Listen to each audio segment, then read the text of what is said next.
Hello everybody, welcome back. So today I played against a young Indian player. I was actually thinking during the game that the only way you wouldn't be terrified playing against an underrated Indian junior at chess would be if you were an underrated Indian junior yourself. I don't know what it is about India, but they just seem to have so many good players. Today was a case in point. I was playing against K Adharsh. I haven't looked at the game with an engine or anything like that, but it was an interesting game. Played a Sicilian. I thought one moment he went for the wrong plan because I thought at some point he should try to bring the bishop to b6. He brought the bishop out to f8, which was interesting as well, also possible. Then I thought later on, yeah, he went for this e4 idea, which is very interesting because he wants to sack a pawn. He wants me to go like f4, and then he's going to go. At some point he's going to bring the knight to d3 possibly and sack a pawn, and he can think about bringing the rook to a2 and starting a counterattack. It's a very, very dangerous position for me because my king is a little bit open. And later on, yeah, he went for this kind of. So I didn't allow that, but he got his knight to e4, which is very dangerous looking. I could take on b6, but it looked too dangerous. Just felt wrong. So yeah, I mean, I felt like I was sort of controlling it reasonably well, but I was very worried that there might be some move overlooked. I thought at some moment he should just go g6.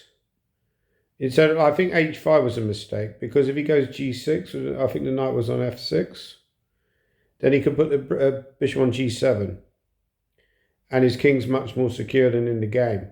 But once he went h5, I started counterattacking with bishop d3, and yeah, maybe you should carry on, just go h4 or something like that. Just be consistent. But he played something else, and then eventually I took on f6. And I thought actually he should allow me to sack the exchange and then put the bishop on g7 and go for this kind of opposite colour bishop ending. And I thought that might well be a draw. But once he allowed me, I thought like taking back with a pawn was a mistake. And so when I took on f6, I thought taking back with a pawn was a bad move. If he took back with a knight, it's a shame I can't put up the board or something and explain these variations, but it looked very, very dangerous. Maybe I could just film the phone or something and then show the variations, but I suppose that'd be another way to do it, wouldn't it? But anyway, you can look up the game. It's all online. But then later on, yeah, I felt like I did a reasonable job, a technical job, won a piece, and it's not very. But I just felt during the game my opponent's very strong. You can tell like they're playing these like he was playing these like attacking moves sort of confidently and quickly. Even when he made the moves, they were very fast. Like the action of making a move was very quick. He's only 13 years of age, he's already rated over 2200, like 2260.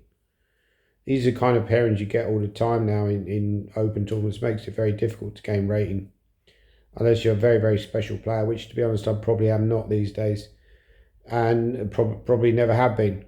By the way, I think tomorrow's a rest day. I better double check. I don't want to like find out it's not. But after rest day, I have an interesting pairing. Got a black against Ivanchuk, who is a very special player. I think he won Linares in 1991 and has been like a top player for over 30 years, right? Obviously, he was born in the Soviet Union because Ukraine would have been part of the Soviet Union at that time. But now it's an independent country, and of course they're fighting this like terrible war.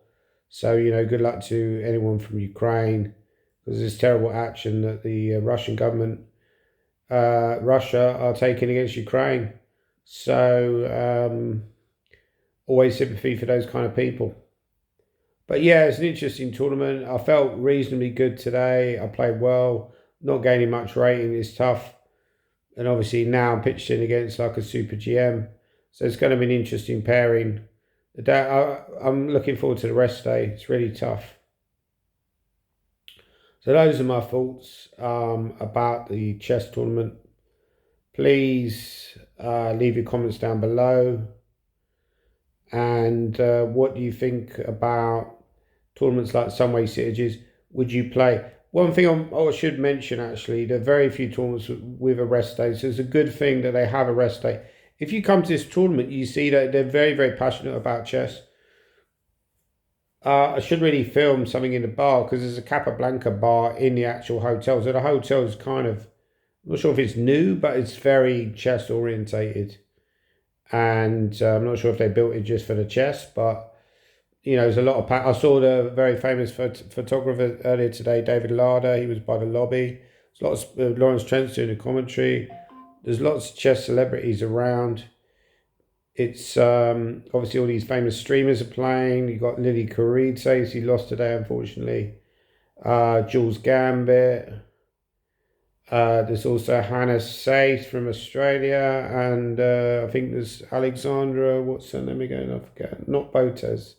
There's another one, but they're all very good players as well as being streamers. So that's the thing. I was moaning the other day about, or even yesterday, about doing a commentary. Sorry, how the streamers are getting conditions and I'm not. But let's be honest, if I was doing the streaming, it's hard work because you've got to set the camera up. You've got to probably talk about the game afterwards on your Twitch stream. It's a lot of work, so I'm just here really on a holiday. There's quite a few players like myself who are playing without much conditions. So they've still got a chance to win a prize, but it's going to be tough.